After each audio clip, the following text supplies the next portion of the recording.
Aaron Alvarez playing the radio, bro. Y'all got the West on lock, bro. Now, comments like these, well, they're not uncommon, as even a violent criminal fleeing our deputies can respect law and order.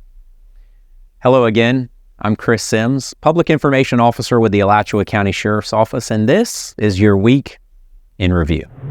We want to take you to an early morning vehicle theft where Deputy S. Smith responded to Harbor Cove Apartments after a citizen found that her vehicle was missing from the parking lot.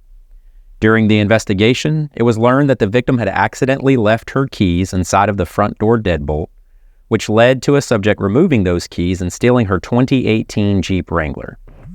This incident takes a weird turn because as Deputy Smith approaches the victim to provide her with paperwork, an unknown black male dressed in all black randomly knocked on the victim's door and asked if everything was all right. When he notices Deputy Smith approach, well, he walks away without any contact. Deputy Smith increased patrol in the area where she located the stolen vehicle nearby and found evidence that led to the identification of a suspect named MAURICE Singleton.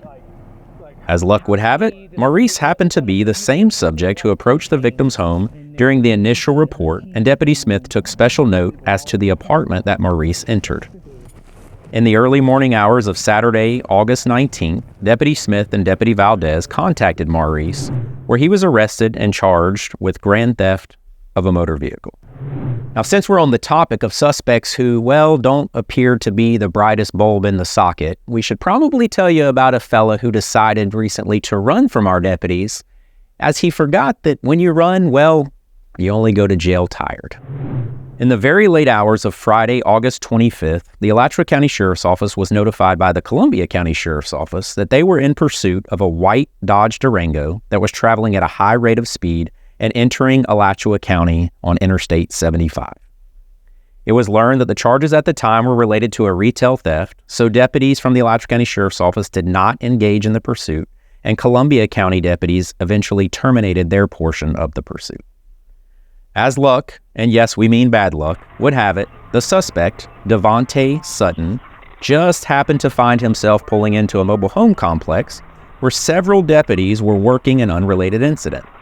A keenly observant Deputy C.L. Litzkow noticed the white Dodge Durango drive past him, where he and additional deputies got into their vehicles and began traveling in the same direction. Deputy Litzkow, along with a host of additional deputies, attempted to conduct a stop on Sutton's vehicle, but he again tried to flee. Sutton failed to realize that our deputies aren't fans of losing, so they immediately utilize a directed contact vehicle tactic to immobilize Sutton's vehicle and effectively take him into custody. During a search of the vehicle, deputies located a loaded handgun with an extended magazine and marijuana that appeared to be possessed for the use of unlawful sale. Sutton was charged with fleeing or attempting to elude law enforcement, possession of a firearm during a felony, possession of marijuana with intent to sell, and resisting law enforcement without violence.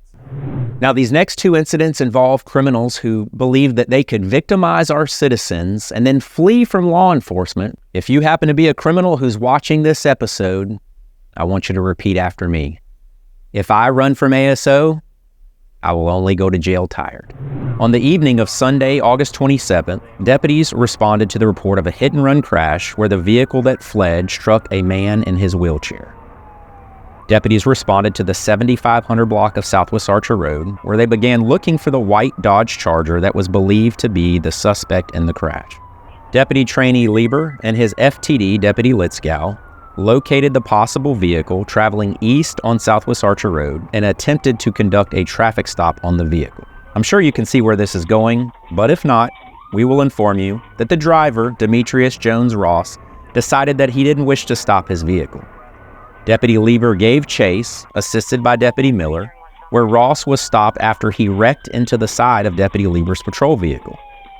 The incident doesn't end there, as Ross, who thinks he is a runner, or maybe a track star, well, he bolts from the vehicle and leads Deputy Litzkow on a foot pursuit that spans several blocks.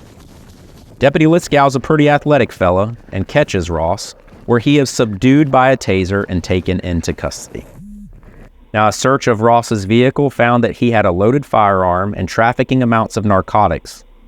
Ross is not only a convicted felon, but his driver's license has been suspended multiple times within the state of Florida. Needless to say, Ross went to jail tired. Now, this next incident is one that we take very seriously, as no one will ever have the right to brutally victimize another person, nor will they have the right to threaten their life before kidnapping them. On the evening of Wednesday, August 30th, numerous 911 calls came into our communications center stating that a male was beating a female and dragging her through the street before making the statement that he was going to put a cap in her head. This incident took place in the Buckingham South subdivision and prompted a large law enforcement response from our deputies. Once on scene, K-9 Deputy Williams located the suspect vehicle and attempted to conduct a traffic stop. The driver, JALEN Hutchinson, fled from deputies in his vehicle. During the pursuit, the female victim was slung from the rear seat of the vehicle and out onto the roadway. JALEN eventually crashed his vehicle, but once again, he thought he could get away by running. Deputy Williams deployed his K-9 partner Taz, and both of them gave chase.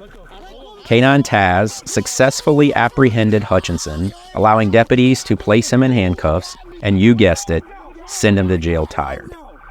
Hutchinson was charged with a plethora of felony charges, and after medical evaluation, he was taken to the Alachua County Jail. Now, we want to remind you that obviously crime doesn't pay, and running from our deputies does not provide you with an out for your criminal behavior. To the majority of our wonderful law-abiding citizens, we want you to know that we appreciate you. Until next time, Alachua County.